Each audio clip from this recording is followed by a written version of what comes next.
कोई मेथोडोलॉजी निकाल सकते हैं कि भाई किस तरीके से वो अपनी आईडी करवा दें या बुरके पे कोई आईडी पहन लें या जो भी है। लेकिन मेरे ख्याल में मुझे जो नजर आता है वो ये नजर आता है कि ये टॉपिक्स तब उठते हैं कि जब आपने आवाम की तवज्जो असल मसाइल से हटानी हो। तो बुरका जो चंद खवातीन, मेरा ख्याल में रिबाहा आप मुझे बताएंगी कि जी जो प्रॉपर बुरका है कि जिसको वो वेल कहते हैं, वो कितने परसेंट पहनती हैं? तो शायद 1% से भी कम खवातीन, बल्कि 0.05% निकलेंगी। अगर पूरे बरतानिया में आप गिने तो शायद 50 होंगी, शायद 200 होंगी, शायद मतलब मेरे ख्याल में 1000 भी हो जाए तो खुद मुसलमान भी हैरान होंगे कि जी ये 1000 हो गए। सुना दी और उसके बाद जी चॉइस की बात करने लगे मेजर साहब। अपना मन हो तो भाई ये कैसे हो जाएगा कि कादियानी अपने आप को मुस्लिम बोल रहे हैं भाई, ये कैसे हो जाएगा कादियानी मुस्लिम बोल रहे हैं और फिर दूसरे को फ्रीडम की बातें सुना रहे। अच्छा है कि मैंने डॉक्टर अभिषेक मिश्रा को या तो बिलीवर बनाना है, मुसलमान कन्वर्ट करना है, नहीं तो मैंने डॉक्टर अभिषेक मिश्रा को कत्ल कर देना है। किसी को देख लेगा लड़की को तो वो भाई बड़ा इमोशनली इवोक्ड हो जाएगा और उसके ऊपर अटैक कर देगा। ये है बुरखे का लॉजिक। चूंकि जो बेचारी महिला है वो बाहर न जाए, कोई उसको देखेगा लड़का और वो भी उसके अंदर सेक्सुअल अर्ज आएगा और वो उसको वायलेट कर देगा। यही समाज हम बनाना चाहते हैं। आपके अंदर हो रहा है, किसी लड़की को देख के सेक्सुअल अर्ज स्वयं पे कंट्रोल करने जाइए, आप उस लड़की को कंट्रोल कर रहे हो। एक तो यह लॉजिक ही सिरे से गलत है। अगर मैं किसी लड़की को देख के मेरे मन में, आपके जाकिर नायक बोले थे कि उन्होंने मैं भाई 1 महीना मैंने मेंटल हॉस्पिटल गया हूं, इलाज करवाया मैंने। वो कह रहे जी कोई अगर खातून को 15-20 मिनट लगातार या 15-20 सेकंड या कुछ उन्होंने टाइम पीरियड दे दिया कि लगातार देख रहा हो और वो विचलित नहीं हो रहा तो वो मर्द नहीं है। मैंने कहा यार मैं कई खातूनों के साथ बातचीत कर रहा हूं, मेरे कई महिला मित्र हैं, मैं उनको मुझे नहीं होता है कुछ। पाकिस्तान में थोड़ा सा ये ज्यादा मसला है। और ये जो हलचल वाली बात कर रहे हैं ना, ये भी डॉक्टर साहब चले इसमें मैं अपना एक लुकमा डाल देता हूँ। ये हिंदुस्तान पाकिस्तान में जरा हलचल वाले मसले ज्यादा नहीं है, बाकी पूरी दुनिया इनको टप टपा के आगे निकल गई है, लेकिन इधर वो हलचल तो मतलब वो जोश तो वो यार ये हम नेशन से परेशान है। हिंदुस्तान पाकिस्तान, हिंदुस्तान पाकिस्तान। अबे आप पाकिस्तान की बात करें, हमें ना जोड़े उसमें। हमारे हमारे जो स्वामी जी सिखाते हैं वो तो कहते हैं भैया पराई स्त्री को देख के आंख बंद कर लो, इस सब में बर्बाद हो जाओगे। स्त्रियों के एक अपनी स्त्री है उसके साथ लगाओ, बच्चे करो, बस उसके बाद जाओ 50 साल के बाद। ये इसी का डॉक्टर साहब एक बदली हुई शक्ल हमें भी सुनाते हैं। मेरा ख्याल में फिर वो हिंदुस्तान से लिया उन्होंने।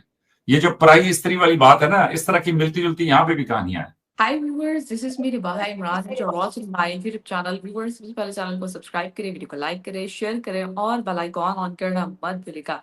मेरी तरफ से आप सबको ईद मुबारक। और आज हमें ज्वाइन किया है मेजर रजा ने पाकिस्तान से, और इंडिया से हमें ज्वाइन किया है डॉक्टर अभिषेक मिश्रा जी ने। दोनों किसी तारुफ के मोहताज नहीं है। Thank you so much major साहब, thank you so much doctor साहब, आप दोनों के वक्त का बेहद शुक्रिया। वेलकम वेलकम, बहुत शुक्रिया। मेजर साहब आपको भी ईद मुबारक, डॉक्टर साहब आपको भी ईद मुबारक। आपको भी ईद की बहुत बहुत बधाइयां, सबको ईद मुबारक हो और खूब खुश रहिए, यही हमारी मनोकामना है। थैंक यू सर मुबारक जी, बहुत शुक्रिया डॉक्टर साहब, बहुत शुक्रिया रिबाहा। आज हम जिस टॉपिक पे बात करने जा रहे हैं वो बहुत वायरल है, और वायरल इसलिए है क्योंकि हर बार हम देखते हैं कि इस पर तबसरा होता है। और तबसरा ये है कि हम देखते हैं कि बुर्का बैन की जो है डिमांड इंटरनेशनल लेवल पर बहुत ज़्यादा की जाती है, और कई मुस्लिम कंट्रीज ने भी बुर्का बैन किया हुआ है।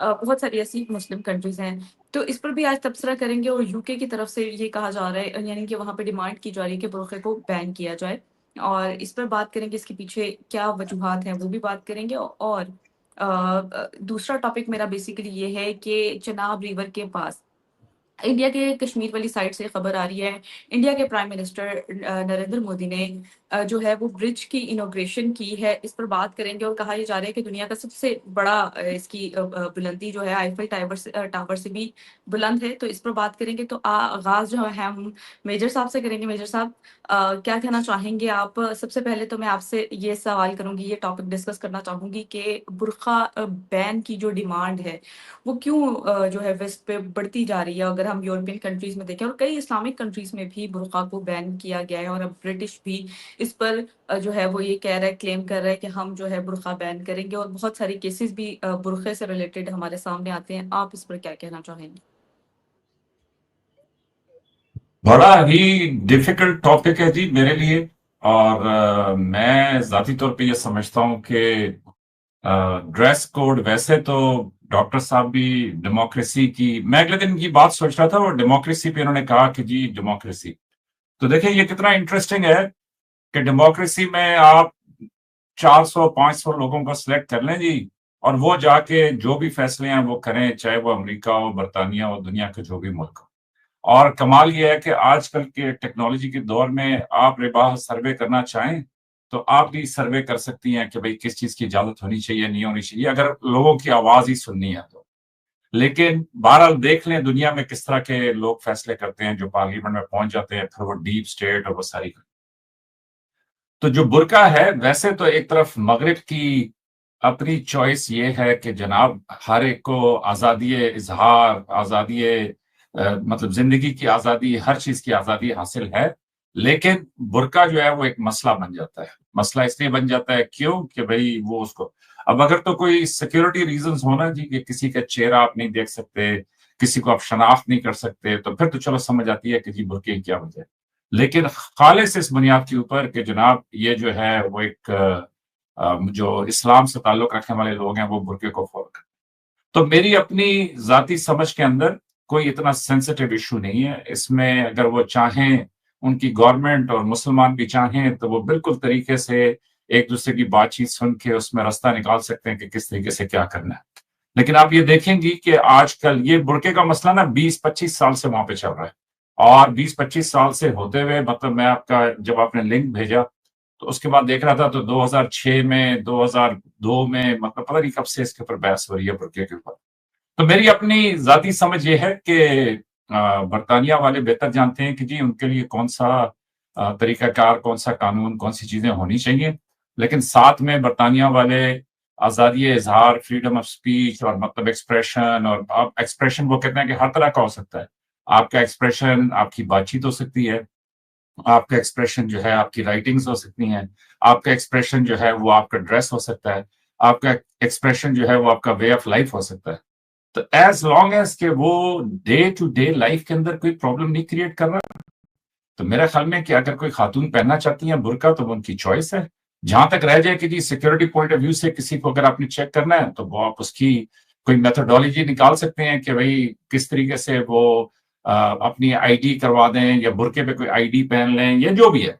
लेकिन मेरे ख्याल में जो मुझे जो नजर आता है वो ये नजर आता है कि ये टॉपिक्स तब उठते हैं कि जब आपने आवाम की तवज्जो असल मसाइल से हटानी हो। तो बुर्का जो चंद खवातीन, मेरा ख्याल में रिबाहा आप मुझे बताएंगी कि जी जो प्रॉपर बुर्का है कि जिसको वो वेल कहते हैं, वो कितने परसेंट पहनती हैं? तो शायद 1% से भी कम खवातीन, बल्कि 0.05% निकलेंगी। अगर पूरे बरतानिया में आप गिने तो शायद 50 होंगी, शायद 200 होंगी, शायद मतलब मेरे ख्याल में 1000 भी हो जाए तो खुद मुसलमान भी हैरान होंगे कि जी ये 1000 हो गए। तो उन 1000 के ऊपर इतनी डिबेट और उसके ऊपर स्टेटमेंट्स और उसके ऊपर सारे मीडिया की कवरेज क्यों? It's a very good way to distract people के नॉन इशू को इशू बनाओ, और जो इश्यूज हैं उनसे लोगों की तवज्जो हटाओ, और उसके ऊपर जो है जो गवर्नमेंट करना चाहती है वो करके आगे बढ़े। तो मेरी अपनी जाती नजर में आप देख लें कि जो बुर्का है, इवन पाकिस्तान में प्रॉपर बुर्का, या किसी और इस्लामी मुल्क में प्रॉपर बुर्का, या ब्रिटिश में प्रॉपर बुर्का, बहुत माइन्यूट सी परसेंटेज होगी। लेकिन ये लेबलिंग होती है, तो they will label you like that, और उससे जो है फिर वो अपना नैरेटिव बिल्ड करेंगे, और उसके ऊपर फिर ये सारी कहानी चलेगी। तो मेरा ख्याल में नॉन इशू को इशू बनाया जा रहा है, कोई इतना बड़ा इशू नहीं है कि जिसमें इतनी बहस की जाए। सही हो गया। डॉक्टर साहब आपकी जानिब बढ़ते हैं। आप क्या कहना चाहेंगे हिजाब के और बुर्का बैन के? पहले भी बहुत सारे केसेस हम देखते आए हैं, और इस खबर से रिलेटेड आपकी क्या ओपिनियन है?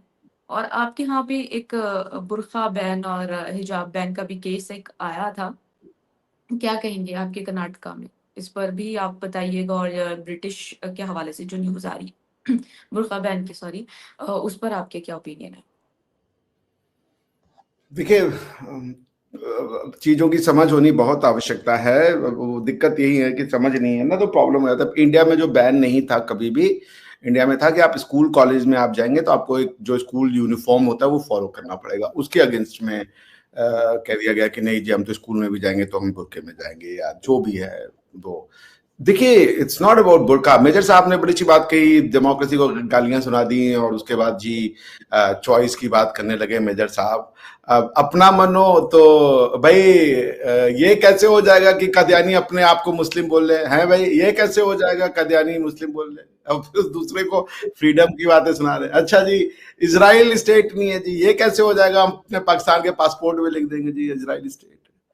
तो मेजर साहब मेरे बड़े अच्छे छोटे भाई है, मैं पूरा यकीन करता हूँ कि बूम में बड़ा हूँ, वरना भी मेजर वहां से एक मिसाइल चला देंगे अगर मैं बड़ा भाई बोल देता तो आई एम प्रीटी श्योर कि जो मिसअंडरस्टैंडिंग है ना वो आप समझे। देखिए, no one is against religion. अब आप जैसे मैं पिछले बार 5-6 बार से मुझे मेजर साहब भी सुनाते रहे 57 इस्लामिक मुल्क हैं, 56 इस्लामिक मुल्क है, पता नहीं कितने इस्लामिक मुल्क में।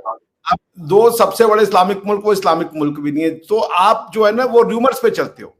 ये ओआईसी के मेंबरशिप से आपने दुनिया को इस्लाम का ठप्पा लगा दिया। बाय द वे, ओआईसी की मेंबरशिप इंडिया ले रहा था, लेकिन आपको पढ़ना चाहिए और आप पढ़ते नहीं हो। ये दुनिया का सबसे बड़ा प्रॉब्लम है। उससे मैंने कहा ना, मैं कल जगह था तो किसी ने मुझसे पूछा कि भारत पाकिस्तान की बात ही तो नहीं। मैंने कहा नहीं होनी चाहिए। पाकिस्तान में अच्छे लोग हैं, पढ़े लिखे नहीं है, वो वही पढ़ रहे हैं जो उनको सूट कर रहा है, बियॉन्ड एनी अंडरस्टैंडिंग की डेमोक्रेसी क्या होती है, रिपब्लिकनिज्म क्या होता है, क्यों आवश्यकता पड़ गई, क्यों, what does burqa signifies, choice of cloth. मुझे नहीं लगता कि मेजर साहब बहुत ज्यादा देना चाहेंगे किसी को भी, बट बुर्का क्या क्या सिग्निफाई करता है, बुर्का लाने का लॉजिक क्या है, उसकी रेशनैलिटी क्या है। उसकी रेशनैलिटी है कि लड़की अगर बाहर देख लेंगे लोग, अब मैं बाकी और चीजों पे नहीं जाता, लेकिन अब कुछ जितना लिमिटेड है, चूंकि आपका चैनल उसके लिए नहीं है, कि कोई किसी को देख लेगा लड़की को तो वो भाई बड़ा इमोशनली इवोक्ड हो जाएगा और उसके ऊपर अटैक कर देगा। ये है बुर्के का लॉजिक। चूंकि जो बेचारी महिला है वो बाहर ना जाए, कोई उसको देखेगा लड़का और वो भी उसके अंदर सेक्सुअल अर्ज आएगा और वो उसको वायलेट कर देगा। यही समाज हम बनाना चाहते हैं। आपके अंदर हो रहा है, किसी लड़की को देख के सेक्सुअल स्वयं पे कंट्रोल करने चाहिए, आप उस लड़की को कंट्रोल कर रहे हो। एक तो ये लॉजिक ही सिरे से गलत है। अगर मैं किसी लड़की को देख के मेरे मन में, आपके जाकिर नायक बोले थे कि उन्होंने मैं भाई 1 महीना मैंने मेंटल हॉस्पिटल गया हूं, इलाज करवाया मैंने। वो कह रहे जी कोई अगर खातून को 15-20 मिनट लगातार या 15-20 सेकंड या कुछ उन्होंने टाइम पीरियड दे दिया कि लगातार देख रहा हो और वो विचलित नहीं हो रहा है तो वो मर्द नहीं है। मैंने कहा यार, मैं कई खातूनों के साथ बातचीत कर रहा हूं, मेरे कई महिला मित्र हैं, मैं उनको, मुझे नहीं होता कुछ। रिभा जी, मैंने आपके साथ घंटा घंटा प्रोग्राम किया, मुझे आज तक कुछ नहीं हुआ। मुझे आप में छोटी बहन और अपनी, अगर मैं मेरी अपनी खुद का परिवार होता तो उसकी आप से दिखती है मुझे। मैंने कहा यार, मैं डॉक्टर के पास गया, मैंने कहा डॉक्टर साहब सब ठीक तो है भाई, मैं क्या, मेरे साथ प्रॉब्लम है कि मैं लड़कियों को देख के कुछ महसूस नहीं कर पा रहा हूँ। डॉक्टर ने कहा नहीं नहीं ठीक होता है, वो बहुत स्पेशल, जब कोई लड़की मिलती है तब आपको ऐसा होता है, सबके साथ नहीं होता। मैंने कहा इंशाल्लाह, अरे अल्लाह थैंक यू किया, वरना तो जाकिर नायक साहब किसने कहा था डॉक्टर साहब 15-20 मिनट का ये फिगर किसने दिया? रिवाज ही बताएंगे आपको। आप झूठ बोल जाकिर नाइक ने जब ये पाकिस्तान आया था ना, तो इस तरह की स्टेटमेंट पास, ये इनको सारे इस तरह के बड़े पसंद है, सारे भाई स्टेट आप बना रहे हैं, भाई स्टेट गेस्ट आप बना रहे हैं। हमने कोई स्टेट गेस्ट नहीं बनाया। 5,000 किलो का वजन लेके बुला रहे हैं, पैसे भी नहीं ले रहे हैं, और आप जो है डॉक्टर साहब बहुत सारी दुनिया पाकिस्तान में डॉक्टर जाकिर नाइक को वो इस तरह रिगार्ड नहीं करती जिस तरह एक खास लोग उनके फॉलोअर्स रिगार्ड करते हैं। आप ही क्या आए नहीं, आपकी बात इसमें आपकी वो फिर कहानी बनती है ना बड़ी खूबसूरत, इसलिए आपको वो पसंद है। ये भी मेरी गलती है। नहीं, इसमें भी जाकिर नाइक की गलती, इसमें मेरी गलती है, ये भी मैं मानता हूं। नहीं, मैं ये कह रहा हूं कि आप हमेशा इस तरह के चुलबुले किस्म के, मतलब पता नहीं कहां से सुनते हैं, मैंने नहीं सुना आज तक ये। आपने नहीं सुना? मैं कह रहा हूं, मैं डॉक्टर साहब आपको कह रहा हूं पूरी ईमानदारी के साथ कि मैंने अपनी पूरी जिंदगी में ऐसी एक बात नहीं सुनी। इवन डॉक्टर जाकिर नाइक की बात भी मैंने नहीं सुनी। मेरा जो टिकटॉक का लॉजिक है ना, वो मुझे ये भेजता ही नहीं है। सर वो बड़ी वायरल हुई थी टीवी डिबेट में, वो बैठे हुए थे और वो एंकर को ही खताब मतलब उनसे मुखातिब होकर ये बात कर रहे थे कि 20 मिनट से ज्यादा अगर कोई इस तरह खातून सज के बैठे और किसी को हलचल ना हो, इस तरह की बातें की और काफिर से रिलेटेड सर, काफिर से रिलेटेड भी बड़े नहीं, प्रोग्राम मैं ये कहता हूँ मेजर साहब, मैं परेशान हुआ, मैं डॉक्टर के यहाँ गया, मैं हलचल वाले डॉक्टर के पास भी गया और मानसिक डॉक्टर के यहाँ भी गया कि भाई क्या हो रहा है, मैं तो जा रहा हूँ महिलाओं के साथ बैठ रहा हूँ, मुझे हलचल तो क्या कुछ नहीं हो रहा है, मुझे माँ बहन बिटिया दिख रही है अपनी। एक और डॉक्टर साहब, एक और यहाँ पे माजरत के मैं आपको रोक रहा हूँ, लेकिन ये भी मैंने सिर्फ हिंदुस्तान, सुने डॉक्टर साहब, यहाँ पे ना रिश्तेदारों वाली बात है। सिर्फ हिंदुस्तान पाकिस्तान में मैंने ये देखा है कि हम हर एक को बहन या माँ बोलेंगे। भाई रिबाहा एक लड़की है, मैं क्यों इसको बहन बोलूं? अल्लाह ने मुझे 3-4 जो भी बहनें मेरी हैं वो दी हैं, बस ठीक है। उसके अलावा रिबाहा एक लड़की है, हर एक लड़की को, ये हिंदुस्तान पाकिस्तान में मैंने ज्यादा देखा है। माजरत, ये वैसे मैं एक आम सा कमेंट दे रहा हूँ, मतलब वो एज ए लड़की भी एग्जिस्ट कर सकती है, मेरी कॉलीग हो सकती है, मेरी सीनियर हो सकती है, मेरी जूनियर हो सकती है। मैं ये कहूंगा कि चले जी आप दोस्त ना कहें, लेकिन ये है कि जी वो एक इंसान है ना, मतलब वो रिबाहा एक लड़की भी हो सकती है वो। अब यहाँ पे भी ये हिंदुस्तान पाकिस्तान में थोड़ा सा ये ज्यादा मसला है। और ये जो हलचल वाली बात कर रहे हैं ना, ये भी डॉक्टर साहब, चले इसमें मैं अपना एक लुकमा डाल देता हूँ। ये हिंदुस्तान पाकिस्तान में जरा हलचल वाले मसले ज्यादा भी हैं, बाकी पूरी दुनिया इनको टप टपा के आगे निकल गई है, लेकिन इधर वो हलचल तो मतलब वो जोश तो वो यार, ये हम नेशन से परेशान है, हिंदुस्तान पाकिस्तान, हिंदुस्तान पाकिस्तान। अब आप पाकिस्तान की बात करें, हमें ना जोड़े उसमें, हमारे यहाँ हमारे जो स्वामी जी सिखाते हैं वो तो कहते हैं भैया पराई स्त्री को देख के आंख बंद कर लो, इस सब में बर्बाद हो जाओगे, स्त्रियों के एक अपनी स्त्री है उसके साथ लगाओ, बच्चे करो, बस उसके बाद जाओ 50 साल के बाद। ये इसी का डॉक्टर साहब एक बदली हुई शक्ल हमें भी सुनाते हैं। मेरा ख्याल में फिर वो हिंदुस्तान से लिया उन्होंने, ये जो पराई स्त्री वाली बात है ना, इस तरह की मिलती जुलती यहाँ पे भी कहानियां हैं। तो मेरा ख्याल में ये रिश्तेदारों की सारी बात है। आप सोचिए कोई रोड पे लड़की जा रही है, मैं क्या बोलूं, डार्लिंग जरा रास्ता देना, बहन ही बोलेंगे ना कि बहन जरा रास्ता दे दो, माता जी जरा आगे आ जाइए। आप तो कह रहे कि मैडम रास्ता दे दें, बहन क्यों बोलेंगे? अंग्रेजी कह ले, लेकिन अपनी संस्कार ना कहें। नहीं, आप मोहतरमा कह लें, आप मोहतरमा कह लें, साहिबा कह लें। क्या दिक्कत हो गया? माता जी, बहन जी, इसमें क्या बुराई है? नहीं, बुराई नहीं है,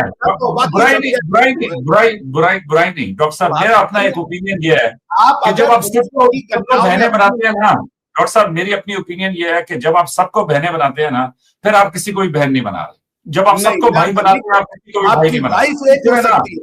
आपकी नहीं, वाइफ आपकी एक हो सकती है, बहनें आपकी कई हो सकती हैं, चचा की बेटी, ये वो आपका अपना जो कॉन्सेप्ट है मैं नहीं जानता। वाइफ एक होती है, वाइफ भी आपकी कई हो सकती है डॉक्टर साहब, यहाँ पे आप वाइफ कई हो सकती है सर। अब ये आपकी इच्छा है, वो तो आपको देखें, ये अब अल्लाह ने हमें दी है ये सहूलतें, हम क्यों ना ले। हमें भगवान नहीं दिया ना, हमें बोला कि एक ही, हमारे भगवान तो एक ही पे रह गए। उन्होंने कहा एक से काम चलाइए मिश्रा जी, ज्यादा सोचेंगे तो स्वर्ग में हम इटरी बंद कर देंगे और जन्नत। अल्लाह ताला ने बड़ी मेहरबानी की, उन्होंने कहा जी आप मजे करें। तो है भाई, आपका तो ऊपर भी फिक्स है, नीचे भी, और प्लस वो लोबिया भी। आपकी तो 5 उंगलियां घी में, सर कढ़ाई में, और कंधे पता नहीं कहाँ है, लेकिन हमारे साथ ऐसा नहीं है। Anyways, jokes apart, all civilizations have their own understanding of human relationships। किसी की मैं वो नहीं करता, I respect it। But Bharat में भारतीय दर्शन जो रहा है वो कि स्वयं पे काबू पाओ, अपनी कमियों पे, अपनी इंद्रियों पे, अपनी उस पे, तभी तुम जो है अपना ह्यूमैनिटी का या ह्यूमन होने का बेहतरीन जो फीलिंग है वो ले पाओगे। आप अपने ब्रह्मचर्य को, अपने कौमार्य को, अपने ये जो जिसको आप कहते हैं कामुकता को कंट्रोल करना बहुत जरूरी है। अगर आप नहीं करेंगे तो आप एक ऐसे दलदल में फंसेंगे जो आपको कहीं ना कहीं बर्बादी की ओर ले जाएगी। तो ये मनुष्य में इनबॉर्न कमियां हैं, और जब आप मानवता को सिविलाइजेशन की ओर ले जाते हैं तो इन कमियों के ऊपर सेल्फ कंट्रोल होना बहुत आवश्यक है, otherwise there is no end to it. Nevertheless, मैं कह रहा हूं आपकी वो एक फिलॉसफी है। These are all philosophies to explain a phenomena कि how should you deal with the women। तो हमारे यहाँ उसको ऐसे देखा गया है। खैर एनीवेज, तो जैसे हमारे यहाँ तो आप मेजर साहब जब शादी करेंगे तो 7 डिग्री का प्रोहिबिशन है, 7 डिग्री का, और आज से नहीं है, 1000 हजारों साल से है, 7 degree from the father side and 5 degree from the mother side, कि आपका कोई भी लिंक नहीं होना चाहिए उस परिवार से, वरना शादी हुई खत्म हो जाएगा। आप रिश्ते लाते हैं, सबसे पहला क्वेश्चन होता है भैया इनका गोत्र बताइए। अगर गोत्र सेम निकला, खेल खत्म, कि ये कहीं ना कहीं मेरे जैसे मैं हूं और मेरे सगे भाई है, मैं अपनी सगी बहन से शादी नहीं कर सकता, ठीक। मेरी सगी बहन है, उसके बेटे हो गए और मेरे बच्चे हो गए, वो दोनों आपस में शादी नहीं कर सकते। फिर उनके बच्चे हो गए, वो आपस में शादी नहीं कर सकते। अब यहां पर तो ऐसा वो व्यवस्था है कि आप कई पीढ़ियों तक का नहीं कर पाएंगे, क्योंकि वो सैकड़ों साल के उनके पास वो रखे हुए पूरे पोथी में, उस पर नहीं जाता।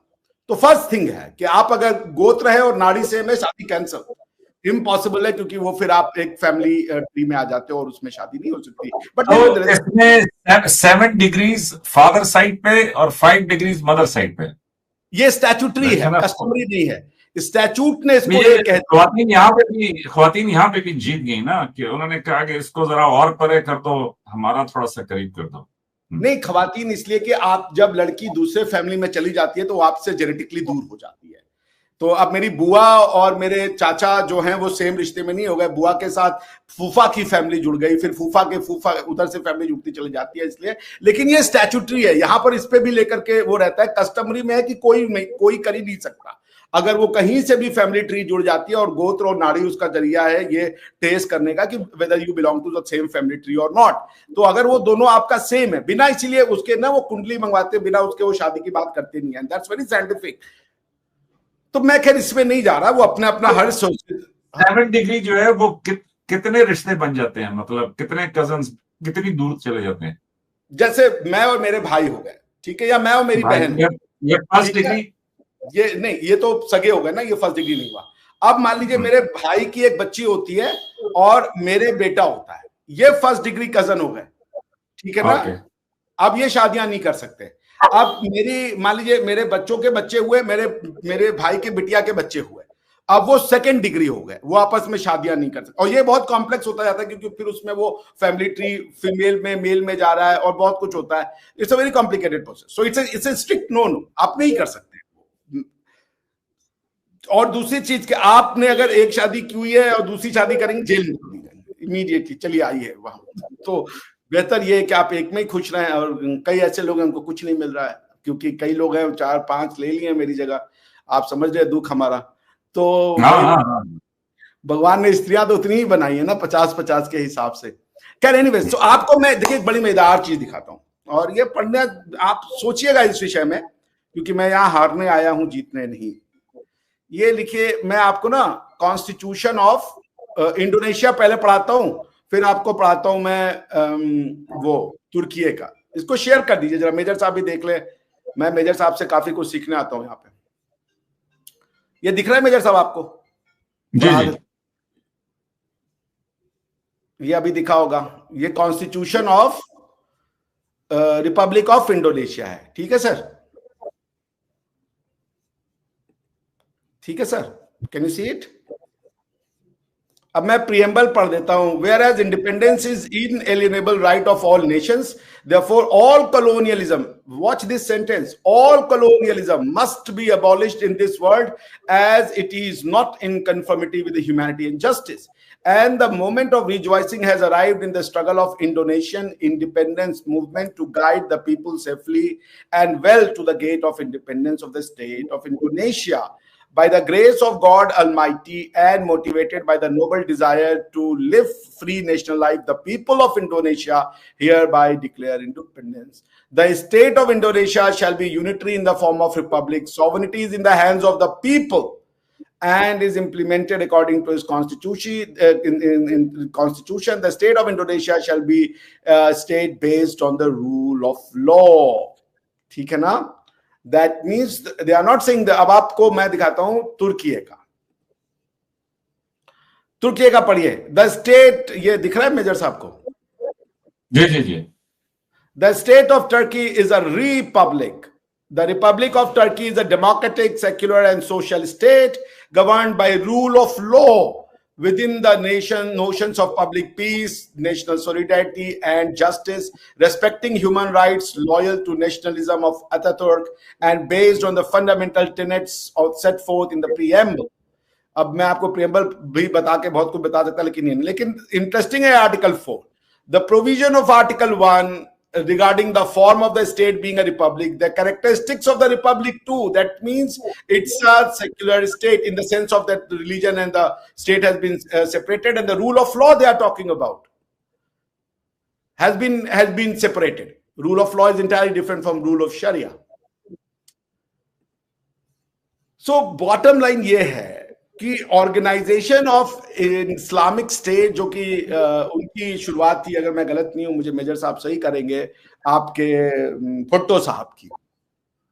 He was the one who coined and mooted the idea, brought it all together, and then created an organization of Islamic nation. किसी ने इंडोनेशिया के राष्ट्रपति से पूछा, आपका हीरो कौन है, आपका सुपर पावर हीरो कौन है, किससे आप प्रेरणा लेते हैं? राष्ट्रपति के, इंडोनेशिया के पिछले वाले राष्ट्रपति और इस बार के राष्ट्रपति दोनों की स्टेटमेंट मैं सुना सकता हूं अगर आप चाहें तो, लेकिन मैं अभी बोल के रहता हूं, आप इसको वेरीफाई कीजिएगा. उन्होंने कहा, पहले वाले जोको साहब ने कहा था, Krishna is my super hero, from him Lord Krishna I derive my super power and strength. और जो अभी हमारे इस बार के 26 जनवरी में जो इंडोनेशिया के इंडोनेशियन राष्ट्रपति हमारे हेड ऑफ द स्टेट थे, स्टेट गेस्ट थे, उन्होंने कहा Sanskrit is our mother language और the source of our mother tongue, and then we all derive our identity from Indian civilization. वो भी रिलीजन फॉलो करते हैं. आपका रिलीजन एक डिफरेंट टेंजेंट पे चला गया है. आपका कॉन्स्टिट्यूशन जब मैंने पढ़ा, मैंने अपना सर फोड़ लिया. आपके कॉन्स्टिट्यूशन का जब प्रियम्बल पढ़ा तो मैंने उसके बाद दोबारा फूटा हुआ सर फोड़ा. उसका कारण क्या, आपने पढ़ा अपने प्रियम्बल का अपने कॉन्स्टिट्यूशन का प्रियम्बल पढ़िएगा कभी, बड़ा इंटरेस्टिंग लिखा हुआ है. क्या उसमें लिखा है? मेरे पास है, बताइए, आप ऐसे बता रहे हैं. अब जबानी तो मुझे याद तो होगा, मैं दिखा देता हूं आपको. लीजिए, मैं आप दिखा दीजिए, मैं ला देता हूं. बात तो एक ही है ना, आप तो रिश्तेदार हैं, थोड़े से अच्छे वाले हैं. ये ले, शेयर कर दीजिए अरे बहा जी. इसका प्रियम्बल थोड़ा वो कीजिए, क्योंकि मुझे दिख नहीं रहा है. अब तो उम्र हो चली है, आंखों में नहीं रही रोशनी. ये अभी आपको इसका साइज ये बड़ा करेंगे. ठीक है, now I can see it very clearly. Whereas sovereignty over the entire universe belong to Almighty Allah. Now watch it. Constitution का जन्म होता है when there is a separation of religion and power. ये क्या आ गए? कॉन्स्टिट्यूशन का जन्म होता है, वरना तो कुरान एक कॉन्स्टिट्यूशन है और बाइबल एक कॉन्स्टिट्यूशन है. उसके अलावा किसी कॉन्स्टिट्यूशन की आवश्यकता ही नहीं. अल्लाह ने दे दिया है कि भाई लॉज भी दे दिए हैं, लोगों को बता भी दिया है कि तुम कौन हो. उसके अलावा किसी कॉन्स्टिट्यूशन की जगह बचती ही नहीं है. लेकिन अगर आप मैनमेड कॉन्स्टिट्यूशन बनाना चाहते हो, आप अपनी बात बता दीजिएगा, मैं आपका भी ज्ञान सीखना चाहूंगा. लेकिन जो हमारी अंडरस्टैंडिंग है, जब आप separation of church and state, church का मतलब होता है बाइबल और स्टेट का मतलब होता है पॉलिटिकल पावर. बाइबल में से जब आप पॉलिटिकल पावर निकालते हैं तो सेक्युलराइजेशन कहता है. वही जो पॉलिटिकल पावर आपने बाइबल से निकाली है, और चूंकि बाइबल तो विश्व की कॉन्स्टिट्यूशन है, उसके बाद वो आप नेशंस को दे देते हो कि अपने हिसाब से तुम इस पॉलिटिकल पावर को अरेंज करो. उसी को कॉन्स्टिट्यूशन कहते हैं. आपका क्या कह रहा है? Whereas sovereignty over the entire universe belong to almighty Allah alone, an authority to be exercised by the people of Pakistan within the limits prescribed by him. Him मतलब अल्लाह. कब भैया अल्लाह ने बात कर ली पाकिस्तान के लोगों से? ये कहां से ये प्रिस्क्रिप्शन मिल गया आपको? कुरान तो final word of the God है. गॉड ने बोल दिया था मैंने तुम्हारी जो है वो रिलीजन कंप्लीट कर दी. ये कहां से ले आए आप? प्रिस्क्रिप्शन का मतलब है गाइडेंस, रूल. तो आप ये क्लेम कर रहे हो कि you have spoken to Allah thereafter, क्योंकि आप ही के आर्मी के मन में कौन वो क्या मुनीर ने बोला था कि भाई हमारे तो कुरान में 2 स्टेट्स का नाम आता है. एक पता नहीं कौन सा स्टेट बताया था, और हिजाज या कोई, मुझे याद नहीं, और एक और स्टेट का नाम. तो फिर क्या क्या बताया था? Yathrib, Medina. यात्रिब मदीना को कहते हैं. Yes, I know that.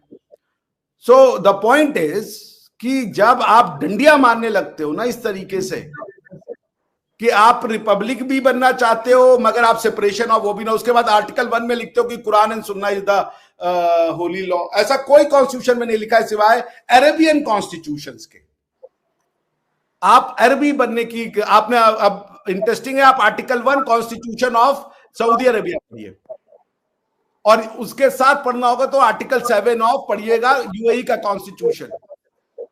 UAE Saudi Arabia का कॉन्स्टिट्यूशन कहता है कि Quran is the constitution of Saudi Arabia and they are right. So yes, Quran is the constitution of Saudi Arabia, जैसे Veda is the constitution of India.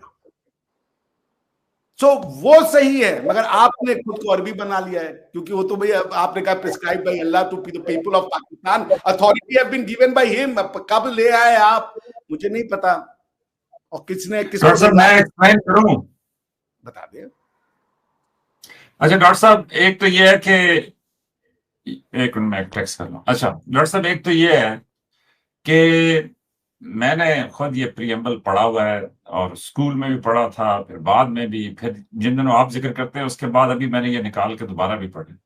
देखिए जी, सीधी सी बात है, पाकिस्तान में वो ये कहते हैं कि तमाम हाकमियत अल्लाह ताला की है, कि भाई इस कायनात का मालिक वो है, ये हमारे ईमान का हिस्सा है, ये वो है, सब कुछ ठीक है जी।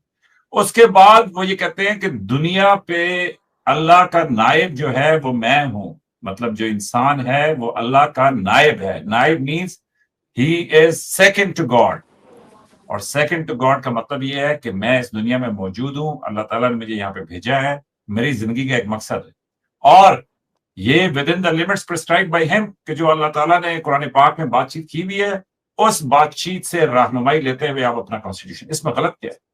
मतलब मेरा एक ईमान है, मेरा एक सुन रहे ना, मैं ये कह रहा हूँ कि मेरा एक ईमान है, मैं अल्लाह ताला पे बिलीव करता हूँ, मैं इस्लाम पे आपने आप अल्लाह को उसमें नहीं जोड़ सकते, अल्लाह के मैसेंजर को ईमान दिया गया आपको जो है। नहीं डॉक्टर साहब, जो खलीफा है ना, इंसान अल्लाह ताला का खलीफा है, कि अल्लाह ताला का नायब, सारे खलीफा हो जाएंगे, ये क्या बात हुई? आप तो लड़ाई की बात करवा रहे हैं। अरे यही तो खूबसूरती है इस्लाम की, कि हम सब अल्लाह के खलीफा हैं, हम सब अल्लाह के नायब हैं, ये तो, बाकी जो आगे सब बराबर हैं। ये इस्लाम ने डॉक्टर साहब, जो इस्लाम ने रेवोल्यूशन लाया था ना, मैं ये थोड़ी देर के लिए इसको बंद कर दूं, वो इसलिए कि मुझे आप लोग नजर ही नहीं आ रहे, कि इस्लाम ने जो रेवोल्यूशन लाया, वो रेवोल्यूशन ये लाया कि हुजूर सल्लल्लाहु अलैहि वसल्लम ने उस जमाने में 1400 years ago ही सेड कि जी ना काले को गोरे पर, ना अरबी को अजमी पर, अजमी कहते हैं नॉन अरब पर, और ना अजमी को अरबी पर किसी को कोई फौकियत नहीं, एवरीबॉडी इज इक्वल। और यही वजह है कि इस्लाम में मस्जिद में इधर उधर जहां पे भी लोग जाते थे, वो सब अपने आप को इक्वल खलीफा के, मतलब सब, वो ठीक है गवर्नमेंट की हायरार्की थी कि जी कोई जनरल है तो एक मिनट मेजर साहब, ये कौन सी किताब थी जिसने इस ज्ञान, सुपर ज्ञान के आने से पहले ये बोला था कि किसी के ऊपर वो हाकिम अजली क्या हकीमियत नहीं है, मतलब nobody is superior to anybody else, everybody is equal। किस किताब में लिखा था कि someone is superior to someone? हालांकि कुरान के हिसाब से बिलीवर नॉन बिलीवर सेम नहीं है, नॉन बिलीवर तो कीड़ा है, वो नजस है जो विश्वास नहीं, वो देखें, वो तशरी आपकी अपनी है, आपकी तशरी के मुताबिक नॉन बिलीवर का क्या स्टेटस है? मैं नॉन बिलीवर हूं, मेरा स्टेटस बता दें आप। सुन ना, देखें आपकी तशरी ये है कि मेजर रजा ने डॉक्टर अभिषेक मिश्रा को, नहीं मैं पहले आपकी बयान कर रहा हूँ, फिर अपनी बयान करता हूँ, मेरी समझ के गलत है बाबा, आप अपनी बता। नहीं, माय अंडरस्टैंडिंग इज कि डॉक्टर अभिषेक मिश्रा ये समझते हैं कि मेजर रजा पे ये डिवाइन रूलिंग है कि मैंने डॉक्टर अभिषेक मिश्रा को या तो बिलीवर बनाना है, मुसलमान कन्वर्ट करना है, नहीं तो मैंने डॉक्टर अभिषेक मिश्रा को कत्ल कर देना है, नहीं तो डॉक्टर अभिषेक मिश्रा मुझे जजिया देगा, नहीं तो डॉक्टर अभिषेक मिश्रा जो है वो मेरा सब्सर्विएंट रहेगा। सुने, और जो मेरी समझ है, मेरी जो तशरीह है, उसके मुताबिक लकुम दीनकुम वलिय दीन, कि मेरे लिए मेरा दीन है और आपके लिए आपका दीन है, ये भी कुरान फरमाते हैं। हाँ, अगर हमारे बीच जंग हो जाए तो जंग होने के बाद क्या मामलात होंगे, मैं आपको कौन से रास्ते दूंगा आपके साथ। और ये तमाम जंगों में तमाम लोगों ने यही किया है, इस्लाम कोई अनोखा मजहब नहीं था कि जिसने ये किया है। आपके भी जब ये सिकंदर आजम आया, उसने राजा पोरस से लड़ाई की, उसके बाद जब उसने उसको फतह कर लिया, उसके बाद उसने कुछ टैक्सेस लगा दिए कि इतने पैसे तो मुझे पहुंचाओगे आई डोंट केयर कि तुम कहां से ये पैसे कलेक्ट करते हो, बाकी तुम इधर के वापस राजा हो, तुम ये सब कुछ करोगे। यही सारी चीजें कंफ्यूजन है। इंडिविजुअल के ऊपर उसकी धार्मिक मान्यताओं के लिए टैक्स लगाना, बिकॉज और भी टैक्स लगते थे, बाकी टैक्स लगते थे, उसके साथ एक एडिशनल टैक्स था जिजिया टैक्स, क्योंकि तुम्हें इस्लाम। भाई आप सुनिए ना, आप मुझे क्या सुन रहे हैं, मेरी तो कोई औकात ही नहीं है, मैं क्या जानूंगा। आप एक स्कॉलर साहब को सुन लीजिए क्या स्कॉलर पे वही वाले होंगे आपके कि जो कहते हैं कि जनाब स्कॉलर, भाई अब आप ही स्कॉलर है, सुन लीजिए, स्कॉलर साहब हम लोग को ज्ञान दे रहे हैं। Equality to all of its members. Is there such a thing in Islam? Is there equality of faith? If we look to one hadith of Rasulullah sallallahu alaihi wasallam, on the authority of Abu Huraira, Sahih Muslim. So no Sunni Muslim can really argue against Sahih Muslim or Sahih Bukhari.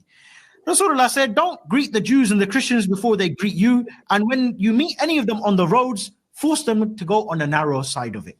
And Imam Maliki said the same thing as well. In fact, Umar ibn Khattab, who Rasulullah sallallahu alaihi wasallam supposed to be another Nabi, Umar ibn Khattab in his own. Doctor साहब, एक तो ये है कि ये जो इन्होंने कहा ना, ये देखो इसको कहते हैं कंडीशनल स्टेटमेंट। कंडीशनल स्टेटमेंट ये होती है कि मैं पहले से ही आपको प्राइम कर देता हूं। अब उन्होंने पहले से प्राइम क्या किया कि जी कोई भी सही बुखारी और सही मुस्लिम के खिलाफ नहीं जा सकेगा, ये उन्होंने कंडीशनल कर दिया। और उस कंडीशनल करने के बाद उन्होंने उसमें से एक हदीस निकाली, और निकालने के बाद उन्होंने उसको मनवान बयान कर दिया, और उसमें वो अपना नैरेटिव पुश फॉरवर्ड करने की कोशिश कर रहे हैं। अभी सुनिएगा भाई, इस्लाम के मेरा ख्याल में कि तकरीबन 100-150 साल के बाद जाके अहादीस जो है वो कंपाइल होना शुरू हुई थी, और उसमें भी दर्जे हैं अहादीस के बहुत। सुन लीजिए ना, उसमें भी बहुत सारी अहादीस हैं जिनको वो कहते हैं मुकम्मल ऑथेंटिक, कि जी उस पर कोई डिस्कशन, कोई बुखारी का क्या स्टेटस है। देखिए, मैं कोई रिलीजियस स्कॉलर नहीं हूं, मुझे आप कहेंगे तो मैं तैयारी करके आ जाऊंगा, लेकिन डॉक्टर साहब देखिए, फिर मैं तो इस्लामिक स्कॉलर ही बन जाऊंगा आपके साथ बैठे बैठे। वो इसलिए सुन लें डॉक्टर साहब, वो इसलिए कि मैं आपको ये बताना चाह रहा हूं कि देखें, जो भी रिलीजन है ना, अगर आप चाहे वो यहूदी है, चाहे वो हिंदू है, चाहे वो ईसाई है, चाहे वो मैं कहूंगा बुद्धिस्ट है, चाहे वो कुछ और है। अब वर्मा में आपको बुद्धिज्म की मिसालें मिल जाएगी कि जहां पे उन्होंने ये जो रोहिंग्या मुस्लिम्स को मारा, पीटा, ज़िबा कर दिया, उठा के बांग्लादेश में फेंक दिया, मतलब वो सारी कहानियां हमने सुनी हुई है। आपको ज्यूज में ये जो इसराइल में हो रहा है, मतलब वो सारा कुछ आपको मिल जाएगा, हिंदूज में मिल जाएगा, मुस्लिम्स में मिल जाएगा, सब में मिल जाएगा। तो जो भी चाहे वो रिलीजन की बड़ी शदीद, क्योंकि देखे ना, रिलीजन के ऊपर आप एकदम से लोगों को खड़ा कर सकते हैं, आप लोगों को जो है ना वो चार्ज अप कर सकते। चले सर, मैं अपनी नाकिस राय के मुताबिक बता रहा हूं कि भाई लोग उन नैरेटिव्स को इस्तेमाल करते हैं तो वो उससे बड़ी शिद्दत पैदा कर लेते हैं। लेकिन एट द सेम टाइम आपको ऐसे जीव भी मिलेंगे कि जैसे जो है ना वो प्रोफेसर नॉम चॉम्स्की हैं, कि जी जो बड़ी ह्यूमैनिटी की तमाम चीजों की बातचीत करते हैं, जैसे ये जेफरी सैक्स हैं, मतलब ब्रिलियंट, दुनिया के अजीम तरीन लोग। और दूसरी तरफ आपको वो भी मिल जाएंगे कि जिनकी बातचीत को आप कहेंगे कि जनाब ये तो सुननी नहीं चाहिए। तो मेरी अपनी समझ के मुताबिक अभी आप सऊदी अरेबिया की, यूएई की, बाकी लोगों को मिसालें देते हैं, वहां पे आप देखें तो सही कि क्या किसी ने किसी को उठा के गली से बाहर फेंका है कि जनाब ये चले, हम तो फिर भी गलत है ना। सऊदी अरेबिया का तो कॉन्स्टिट्यूशन भी आप कह रहे हैं कि जी कुरान है, तो उन्होंने क्या किसी को उठा के फेंका है कि जी तुम क्रिश्चियन हो तो तुम्हें जो है ना छोटी गली में डाल देते हैं। तो इसलिए मेरी अपनी समझ के मुताबिक हमारे देश में किया है, दूसरों के क्या, जो हमारे मंदिरों को तोड़ा है, बाकियों से मुझे क्या लेना देना है। अपने देश में सर, आपके देश में मंदिरों को तोड़ा है, तो आपने भी तो आज मस्जिदों को तोड़ा है ना जी।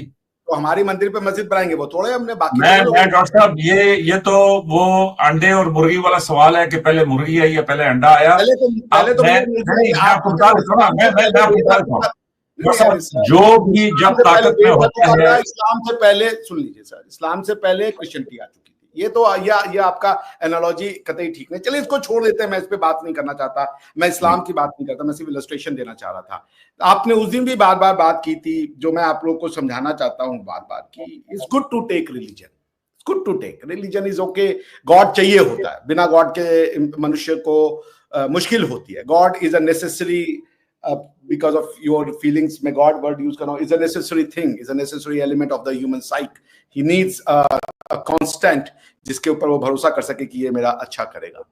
मगर गॉड के हिसाब से नेशंस नहीं बनते। आप यहां दुनिया की सबसे बड़ी गलती करते, सबसे बड़ी गलती, कि आप, जब मैं ना एक बार कजाकिस्तान में था, मेरा एक दोस्त था सीरियन, टिका के दारू पीता था, पूरी उसको वो सब याद थी।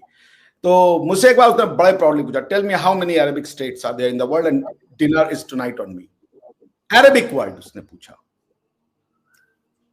कॉलोनाइजेशन और एक्सेप्टेंस ऑफ गॉड, बुद्धिज्म भी जापान में गया, मगर वो वहां के कल्चर के साथ कॉन्फ्लिक्ट में नहीं आया। मैं आपको ऐसे बुद्धिस्ट, ऐसे जापानीज को बता दूंगा जो कहते हैं कि हमारी कल्चर का 80% इंडियन कल्चर से बना है, मगर बुद्धिज्म ने वहां पे जो ऑलरेडी एग्जिस्टिंग सोशल ऑर्डर था, सोशल मान्यताएं थी, उसको कैंसिल आउट नहीं किया। कोई नया लीगल ऑर्डर नहीं दे दिया कि तुम्हारे ये लॉ गलत हो गए, अब इन लॉस को लगाओ। दुनिया में बुद्धिज्म भी गया है, दुनिया में और भी रिलीजन गया है। जैसे जूस कन्वर्ट करने को तैयार नहीं है, लेकिन जी मुसलमान कन्वर्ट करने को तैयार है। उसके बाद क्रिश्चियन भी कह रहे हैं हमारा भी कन्वर्ट करने को तैयार है। आप पॉइंट यहां पे ये होता है कि मैं कन्वर्ट क्यों करूं जब मैं रिजेक्ट ही नहीं करता। मैं तो जीसस क्राइस्ट को बहुत प्यार करता हूं, बहुत एकदम दिल से प्यार करता हूं, और मैं मोसेस को भी बहुत प्यार करता हूं दिल से, मैं मोहम्मद को भी दिल से प्यार करता हूं, बहुत प्यार करता हूं। लेकिन अब आप कह रहे जी चूंकि हमारे वाले को प्यार करो, अपने वाले पे गाली दो, उसकी कमियां बताओ, उसमें जाकर के वो लिखाओ, और जब हमने आप में ढुकाना तो देखिए देखिए देखिए देखिए ये कॉन्टेक्स्ट है, वो उसका तशरीह है, और दूसरे वाले का आपने देखा, बताओ इनका ये होता है। दूसरे वाले का आप कॉन्टेक्स्ट देख लो। जैसे मेरे भगवान ने तो हमें ये सिखाया, एकम सत बहुधा विप्राहा वदंती। मिश्रा जी तो वैदिक आदमी है, मुझे तो स्वर्ग जाना है। मेरे भगवान ने मुझे कहा कि अभिषेक बेटा, सत्य एक है, लेकिन जो ज्ञानवानी लोग होते हैं, गुणी लोग होते हैं, वो समय समय पे आएंगे और तुम्हें रास्ता दिखाते रहेंगे उस सत्य को पहचानने का। कभी बुद्ध आ जाएंगे, कभी मोसेस आ जाएंगे, कभी मोहम्मद आ जाएंगे, कभी कोई और आ जाएगा। तो हमारे यहां ये है कि भाई ज्ञान लेते रहो, कोई भी ज्ञान अच्छा दे रहा, मगर बंद नहीं हो सकता। एकम सत्य बहुधा। उसके बाद हमारे आप कभी जाकर के अगर वक्त हो, आप ही के, चूंकि आप कह रहे हो कि आपका हमारा नाता वो जुड़ा हुआ है, जाके कभी न्याय सूत्र पढ़ लीजिए आप। उस किताब को मैं आपको फॉरवर्ड कर दूंगा, जब पढ़िए उसमें what is the knowledge of knowledge. आज से 3-4 हजार साल पहले लिखी गई किताब है वो, कभी पढ़िएगा उसको, कि before you can accept a ज्ञान, a knowledge, there are 16 parameters that you should let it pass through or let it be scrutinized. मैं आपसे क्या कह रहा हूं, रिलीजन बहुत अच्छी है, अल्लाह बहुत अच्छे हैं, इसमें तो कोई शक नहीं, उनके प्रॉफिट भी बहुत अच्छे हैं, इसमें भी कोई शक नहीं। लेकिन पॉइंट ये है कि क्या वो आपकी शिनाख्त बन सकता है, ये प्रॉब्लम है। क्या वो आपका लीगल ऑर्डर बन सकता है, ये प्रॉब्लम। गॉड को मानने में क्या बुराई, बुद्धिस्ट को मान ले। जैसे आपने कहा जी रोहिंग्याओं को या वहां के जो बर्मीज है, उन्होंने हिंदुओं को नहीं मार के भगाया, वहां पे हिंदू भी रहते हैं माइनॉरिटी, उनको नहीं मार के भगाया। रोहिंग्याओं को क्यों मार के भगाया? अरकान में आप जाके पूछे, वो जो विराथू जो उनके लीडर हैं, बुद्धिस्ट लीडर है, Buddhist are known for extreme pacifism. वो हार ही गए ये अफगानिस्तान में और बाकी जगह पे, क्योंकि उन्होंने दुनिया को कहा था कि शस्त्र नहीं उठाना है तुम्हें। आपको जैनिज्म की फिलॉसफी नहीं पता। हमारे यहाँ ऐसे ऐसे पीसफुल लोग हैं कि खुद को बर्बाद कर दो भैया, हिंसा नहीं करो। वो इसमें एक जैन मुनि आते हैं, उसमें हमारे बुद्ध टीचिंग के लोग आते हैं, वो कह रहे हैं हिंसा नहीं करनी हमें, हम मर जाएंगे but I will not raise my war my hands on someone. वो तो हिंदुइज्म में चूंकि जो वैदिक में है, उसमें भगवान ने धर्म युद्ध यानी कि सेल्फ डिफेंस की वॉर की बातचीत की है कि हाँ भाई, अगर कोई अधर्म काम कर रहा है तो उसके अगेंस्ट में आपको शस्त्र उठाना पड़ेगा, जिसको हमारे यहाँ गीता में कहा गया है अहिंसा परमो धर्मा। अहिंसा मतलब वायलेंस ना करना, non violence is the extreme religion, that is the religion. But उसके बाद लिखा है कि धर्म हिंसा तथैव च। लेकिन धर्म के हिसाब से या जस्ट वॉर को पढ़ना है तो आप जस्ट वॉर के लिए, क्योंकि जब यूएन चार्टर में आर्टिकल 2 क्लॉज 4 और कलेक्टिव सिक्योरिटी सिस्टम के ऊपर बातचीत की गई, दुनिया ने कहा कि भाई हम दुनिया को कैसे और सिक्योर करें, कलेक्टिव सिक्योरिटी सिस्टम बनाएं, कैसे फंक्शनल कैसे करेगा। हांस केल्सन की किताब है, उसको पढ़िए जरा। और उसमें दूसरा जो है योराम डैनस्टीन की किताब है, war aggression and self defence, इस किताब को पढ़िए। डॉक्टर साहब, मैं सिर्फ आपको एक तवज्जो दिलाऊंगा, मेरे ख्याल में फिर उससे प्रोग्राम खत्म भी करते हैं, मैंने कहीं जाना भी है। आप जो ना ट्रीटी ऑफ उमर पढ़े, ट्रीटी ऑफ उमर। हाँ, तो देखें ये तकरीबन 1400 साल पहले थे और वो दूसरे खलीफा थे, हजूर सल्लल्लाहु अलैहि वसल्लम के बिल्कुल साथ थे। सुन लेना, अरबों लगाएंगे आप उसको। मेरा डॉक्टर साहब सुन तो लें, मैं ये कह रहा हूं कि उनके पास तो कोई तशरीह की भी जरूरत नहीं थी ना, वो तो उसी टाइम पे थे जब प्रॉफिट खुद यहाँ पे दुनिया में मौजूद थे। तो उन्होंने सीरिया फतह किया और देखें कि उन्होंने सीरिया में क्या कहा। उन्होंने कहा जी जो नॉन मुस्लिम हैं, जो बीमार हैं, जो ज़ईफ हैं, जो उनकी औरतें हैं, जो उनके चर्च हैं, जो उनके क्रॉस हैं, जो उनकी बाकी चीजें हैं, वो सब उसी तरह कायम रहे और उसमें कोई तब्दीली नहीं। देखिए जी, नहीं आप पढ़ लीजिएगा, मैं ये कह रहा हूँ कि आप पढ़ लीजिएगा। उमर ही बता रहे थे जो चार्टर ऑफ सीरिया हुआ था, उनके क्रिश्चियंस को कहा गया आप अपना रिलीजन तो कर सकते हो मगर आपको जिजिया देना पड़ेगा। आप अपनी जिजिया तो टैक्स है ना डॉक्टर साहब, जिजिया को आपको टैक्स के तो आपको अच्छा लगता है, जिजिया के तो आपको बुरा लगता है। भगवान मानने के लिए टैक्स क्यों दे दें आपको? भाई जिस बंदे ने कब्जा अगर मैं यहाँ पे एक टैक्स लगा दूं कि अगर मुसलमान बने रहना है तो टैक्स देना पड़ेगा, आप देंगे? हाँ ठीक है, नहीं दुनिया में डॉक्टर साहब क्या बात कर रहे हैं? नहीं डॉक्टर साहब मैं आपको बताता हूँ, डॉक्टर साहब आप इस तरह बात करते हैं जैसे पूरी दुनिया जो है ना सिर्फ मुसलमान के ऊपर आपने फोकस किया हुआ है। मैं खुद अमेरिकन सुन लेना, अभी सुन तो आप मेरी बात सुनते नहीं है। मैं खुद अमेरिकन कंपनीज के अंदर जॉब करता रहा हूं, हर चीज इक्वल है, लेकिन जब मेजर रजा को तनख्वाह देनी है ना, और यार इसका पासपोर्ट देख लो कहां का है, और फिर जब उनके सुन लें और जब उनके एचआर से बात करें, और वो भी फॉर्च्यून 100 कंपनी की बात कर रहा हूं, टॉप ऑफ द लाइन, और जब मेजर रजा को तनख्वाह देने की बात है, वो रजा असल में ये है कि हम ओपिनियन लेते हैं, ये जो क्या कहते हैं उसको जॉब हायरिंग वालों से, उन्होंने बताया है कि इस ओरिजिन का बंदा हो तो उसकी तनख्वाह जो है इतनी बनती है। अब गोरे की तनख्वाह और है, मेरी तनख्वाह और है, काम मेरा उससे ज्यादा है। तो डॉक्टर साहब इसलिए इसको इतना सादा ना किया करें। आजकल के दौर में ग्राउंड ऑफ रेसिज्म और डिस्क्रिमिनेशन हो सकते हैं, उनसे हम फाइट करें। डॉक्टर साहब मुझे बताएं रिलीजन को छोड़ दें। अब मुझे एक बात बताएं, रिलीजन को छोड़ दें, एक सेकंड के लिए छोड़ दें मुझे यार। अभी मुझे यह बताएं ना डॉक्टर साहब, मुझे यह बताएं कि मैं एक जॉब कर रहा हूं और मेरे साथ एक और बंदा जॉब कर रहा है, तो क्यों तनख्वाह में फर्क होना चाहिए? ठीक है, नहीं होना चाहिए तो क्यों दिया जाना चाहिए टैक्स? क्यों देना चाहिए टैक्स? इसलिए डॉक्टर साहब सुन लें और मैं ये भी चेक कर लूंगा कि जिजिया सब के ऊपर। लेकिन डॉक्टर साहब अगर आपने अपनी अगर मैं आज इंडिया को फतह कर लूं और इंडिया को फतह करने के बाद आप जो है मैं कहूं कि डॉक्टर साहब आप ही इंडिया के नवाब या किंग या प्रेसिडेंट या प्राइम मिनिस्टर बने रहे, आप ये इतना टैक्स दे दिया करें, बस खत्म होगी बात। या आप पाकिस्तान को फतह कर ले, सुन लें आप पाकिस्तान को लोग देंगे क्योंकि वो रिलीजन को बिलोंग करते हैं। एक मिनट, मान लीजिए कि आपने इंडिया को जीता और दूसरी तरफ ईरान एक मुस्लिम कंट्री है, आप उसके ऊपर वो टैक्स नहीं लगा रहे क्योंकि वो मुस्लिम कंट्री है। आप किसी मुस्लिम वो भी देगा वो जिजिया टैक्स देगा मुसलमान आपको। जी टैक्स लेंगे वो भी। डॉक्टर साहब ये बिल्कुल उसी तरह की बात है जिस तरह आप कहते हैं कि जी हमारी इस तशरीह को लोगों ने सही तरह इंप्लीमेंट नहीं किया। मैं डॉक्टर साहब आपको बता दूं, ये जो पावर कॉरिडोर के लोग हैं ना, वो जनाब सबसे टैक्स लेते हैं, वो किसी को माफ नहीं करते। टैक्स नहीं लेता। हमारे यहाँ तो कभी ये टैक्स नहीं रहा कि कोई रिलीजन है तो उसका टैक्स ले लो। हमारे यहाँ तो कहा गया कि भैया मैं कह रहा हूँ कि जी रिलीजन भी सेकेंडरी बात आ जाती है। सऊदी अरेबिया में आप अपने घर में मूर्ति भी नहीं रख सकते। आप क्या करेंगे? आप पूजा नहीं कर सकते, आप आरती नहीं कर सकते। सऊदी अरेबिया में है, क्या करेंगे आप? ये सही है कि गलत है? नहीं, वैसे मैं आपको बात बताऊं, जो तशरीह मैं होना चाहिए ताकि हम अपने ईश्वर की इष्ट की पूजा कर सके। डॉक्टर साहब मैं जो इस्लाम की समझ रखता हूं उसके मुताबिक लकुम दीनकुम वलिय दीन, आप इबादत करना चाहते हैं अपनी मूर्ति की, सुन लेना डॉक्टर साहब, यार डॉक्टर साहब सुन तो लेना।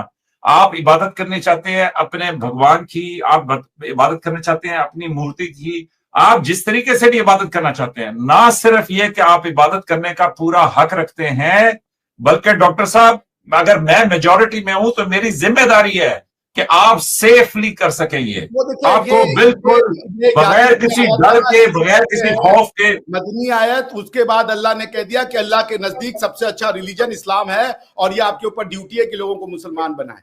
तो आप ये ना बताएं। और ये जो है नहीं डॉक्टर साहब लड़ाई के लिए था क्योंकि उनकी यहूदियों के साथ लड़ाई चल रही थी। डॉक्टर साहब देखें, और उसमें फिर आपको वही सैटेनिक वर्सेस और उस पे जाना पड़ेगा। मैं उतनी तफसील में आपको ले नहीं जाना चाहता, मैं पढ़ के बैठा हूँ। नहीं आप मुझे बिल्कुल लेके जाए, लेकिन मैं आपको सीधी सी बात बता रहा हूँ, मेरी इस्लाम में बहुत सारे लोगों ने की बात है तो आप कहिए कि अहमदिया अपने आप को मुस्लिम कहें, क्या दिक्कत है? फिर आप क्यों रोक रहे हो? नहीं, अहमदिया अपनी जो भी रिलीजन प्रैक्टिस करना चाहते हैं करें, लेकिन अपने आप को मुस्लिम नहीं कह सकते। मुस्लिम होने की शर्त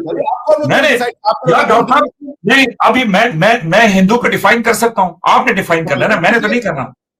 बिल्कुल कीजिए भैया, हिंदू कौन है? बात कर रहे हैं आप तो कर रहे हैं। या हम करेंगे। इसके बारे में मेजर साहब कहा था कि जिसने ला इलाहा पढ़ लिया वो हिंदू नहीं है, जबकि मेरे हिसाब से जो ला इलाहा पढ़ रहा है वो भी हिंदू है। मैंने ये नहीं कहा था कि ला इलाहा के आप हर दफा ना तशरीह चेंज कर देते हैं। आपने कहा था ला इलाहा का मतलब ये है, आप अपना फॉर्म देख लीजिएगा, ला इलाहा पढ़ लिया वो हिंदू नहीं रह गया, ये आपका स्टेटमेंट है। मैं कहता हूँ जिसने ला इलाहा पढ़ा वो भी हिंदू। ये पिछले प्रोग्राम में मैं देख लूंगा, लेकिन मेरा नहीं ख्याल, ये मेरा ख्याल है आपको और मुझे जो है ना ये सेकंड बाय सेकंड रिकॉर्ड करने की जरूरत पड़ जाएगी, क्योंकि आपकी बहस उसी तरह की है कि जिस तरह मेरे घर में कभी कभी बहस हो जाती है, तो वो समझाना मुश्किल। मैं तो मूर्ख हूं, मैं तो आप लोग से ज्ञान लेने आया हूं। देखिए मैं तो याचक हूं। अच्छा सर, अभी खत्म करते हैं, मैंने कहीं जाना है, तो मैं सिर्फ आपको ये बता दूं डॉक्टर साहब कि सीधी सी बात यह है कि मैं अगर रियासत का हुक्मरान हूं, मेरी जिम्मेदारी है कि पूरी की पूरी रियासत, और जो कम तादाद में है, फॉर एग्जांपल पाकिस्तान में हिंदू कम तादाद में है, तो वो अपने आप को मुकम्मल अपनी इबादत में, ये तो हुजूर सल्लल्लाहु अलैहि वसल्लम के जमाने में दूसरे खलीफा हैं, ये सीरिया में वो करके गए और आज तक उसको ट्रीटी ऑफ उमर के नाम से याद करते हैं। और जो सीरिया की पूरी हिस्ट्री है उसमें इससे बेहतर किसी ने ऑप्शन ही नहीं दी पूरी जिंदगी में। तो एनीवेज, मैं ये कह रहा हूं कि मेरे हिसाब से इस्लाम ये है अमन, आश्ती, आपको मुकम्मल तहफ़्फ़ुज़, आपकी फैमिली को मुकम्मल तहफ़्फ़ुज़, आपको फुल आजादी अपने रिलीजन प्रैक्टिस करने की। जहां तक आप अहमदिया की बात करते हैं, अहमदिया अपना जो मर्जी करना चाहें करें, लेकिन वो जो पाकिस्तान का कॉन्स्टिट्यूशन है वो ये कहता है कि मंदिर होना चाहिए, फुल आजादी है। क्या है? सऊदी अरेबिया में मंदिर होना चाहिए।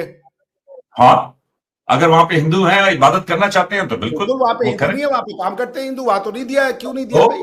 बिल्कुल उनको अपनी मजहबी उसकी इजाजत है, वो अपनी मजहब को प्रैक्टिस कर सकते हैं। भाई आपको तो पता ही नहीं है। और देखिए नहीं है, वो सऊदी अरेबिया वाले जाने और वो जाने। ये भी मैं आपको बताता हूँ वैदिक लिटरेचर क्या कहता है।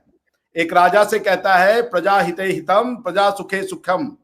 प्रजा में प्रजा, सुन लीजिए, अगर आपने एक ज्ञान दिया, दूसरा भी सुन लीजिए। आप ही के पुरखे लिख के गए, हमारे पुरखे मैंने जाना है, इसलिए मुझे जल्दी आप बताइए जल्दी से। 10 सेकंड लूंगा। उसमें कहा कि वेद को मानने या न मानने दोनों में, क्योंकि हमेशा ये रहता है कोई किताब को कोई 100% नहीं मानता समाज में। उन्होंने कहा तुम राजा हो, इंच बराबर भी तुम डिस्क्रिमिनेशन नहीं करते। राज धर्म ये है कि प्रजा की सुख में तुम्हारा सुख है। वो तुम्हें गालियां दे, वो वेद को गालियां दे, उसमें तुम जब राजशाही, जब तुम उसके साथ पॉलिटिकल ट्रांजैक्शन कर रहे हो, लेश मात्र का तुम वो नहीं कर सकते। ये है राजधर्म। ठीक हो गया सर, हम इसको यहाँ पे वाइंड अप करते हैं। इसको वाइंड अप करते हैं। डॉक्टर साहब अपनी तमाम अच्छी बातें बताते हैं, हमारी चुन चुन के ना 20 मिनट 25 मिनट बुक मार्क लेते हैं। बहुत शुक्रिया डॉक्टर साहब, बहुत आप दोनों के नेक्स्ट प्रोग्राम तक के लिए हमें दे इजाजत। Thank you so much.